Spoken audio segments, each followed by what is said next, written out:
नागपुर की हुड़केश्वर पुलिस ने एक ऐसे अंतर्राज्यीय चोर को गिरफ्तार करने में सफलता हासिल की है। घरों में सेंधमारी करके पैसे चुराकर आलीशान जिंदगी जीता था। चोर के खिलाफ अब तक 15 से ज्यादा मामले दर्ज हुए हैं। खास बात यह है कि उसने घरों में सेंधमारी कर मिले पैसों से न सिर्फ एप्पल जैसे ब्रांडेड मोबाइल फोन, कपड़े और कार खरीदी, बल्कि उसने नागपुर में आलीशान फ्लैट भी किराए पर ले रखा था। लेकिन अब उसकी किस्मत ही पलट गई। रजनीकांत केशव चानोरे 24 साल का युवक है, लेकिन चोरी और डकैती में माहिर है और ये कहना है गलत नहीं होगा कि वो एक शातिर चोर है। आमतौर पर वो उसी घर को निशाना बनाता जहां शादी होती है। शादी समारोह के लिए सभी लोग हॉल में जाते हैं और फिर उस घर में घुसकर सारा कीमती सामान चोरी कर लेता। रजनीकांत नाम का ये चोर न सिर्फ कीमती सामान खरीदता बल्कि घूमने का भी शौक रखता था। चोरी के पैसों से वह कुंभ मेले में घूमकर आया, वहां भी उसने हाजिरी लगाई। मूल रूप से भंडारा जिले के रहने वाला है। उसने नागपुर में अपना ठिकाना बनाया। इतना ही नहीं, इसके लिए उसने किराए पर फ्लैट भी लिया। लेकिन यह युवक 12वीं तक पढ़ा है, लेकिन उसे चोरी करके पैसे कमाने का शौक है। यही वजह है कि वो मध्य प्रदेश, छत्तीसगढ़ जैसे राज्यों में जाकर चोरियां करता था। छत्तीसगढ़ के बाद महाराष्ट्र के चंद्रपुर, गोंदिया, भंडारा, नागपुर जैसे कई स्थानों पर 15 से अधिक मामले दर्ज किए गए हैं।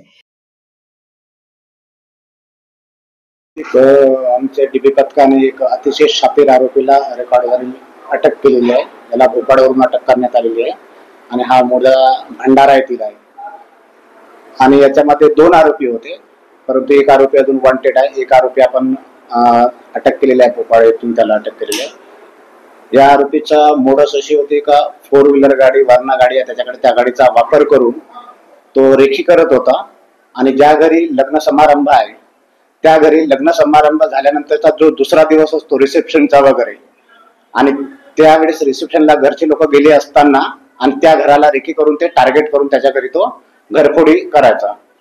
आणि याच्यातला आरोपी हा जवळपास त्याच्यावर 12 गुन्हे दाखल आहे। छत्तीसगड मध्ये भंडारा, चंद्रपूर येथे गुन्हे दाखल आहे।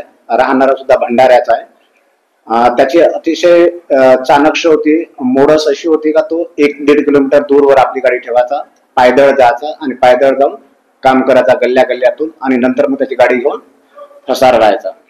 त्याला मोठ्या प्रमाणात जिमचा शौक आहे, ब्रँडेड कपडे, ब्रँडेड मोबाईल वापरण्याचा शौक आहे। आयफोन वापरतो तो, 220 पल्सर गाडी वापरतो तो, आणि जिम मध्ये एक चांगल्या महागड्या जिम मध्ये तो सराव करतो आपला, अशी मोडस आहे। याच्यामध्ये आतापर्यंत आपल्याने 5 गुन्हे डिटेक्ट झालेले आहेत त्याच्याकडून, या आरोपीकडून, आणि 5 गुन्ह्यामध्ये त्याचं आरोपीचं नाव आहे रजनीकांत चानोरे।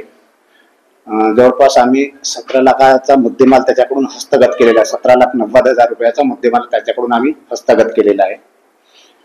अजून याच्यातला एक आरोपी बाकी आहे, तो सुद्धा भंडाऱ्याचा आहे। तो मिळाल्यानंतर अजून काही मुद्देमाल रिकव्हर होण्याची शक्यता आहे।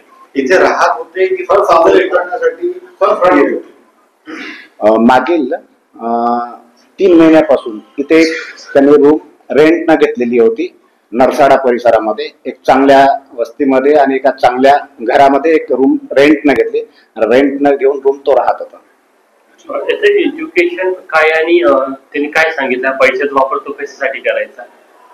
12वी पर्यंत एज्युकेशन झालेलं आहे आणि त्याला शौक असा आहे का म्हणजे ब्रँडेड कपडे वापरणं, ब्रँडेड मोबाईल। त्याच्याकडे 1.5 लाखाचा एक मोबाईल भेटला आपल्याकडे, आयफोन आहे त्याच्याकडे नवीन व्हर्जनचा, गाडी 4 व्हीलर, आणि गुन्हा केल्यानंतर तो कुठेतरी फिरायला जाणे।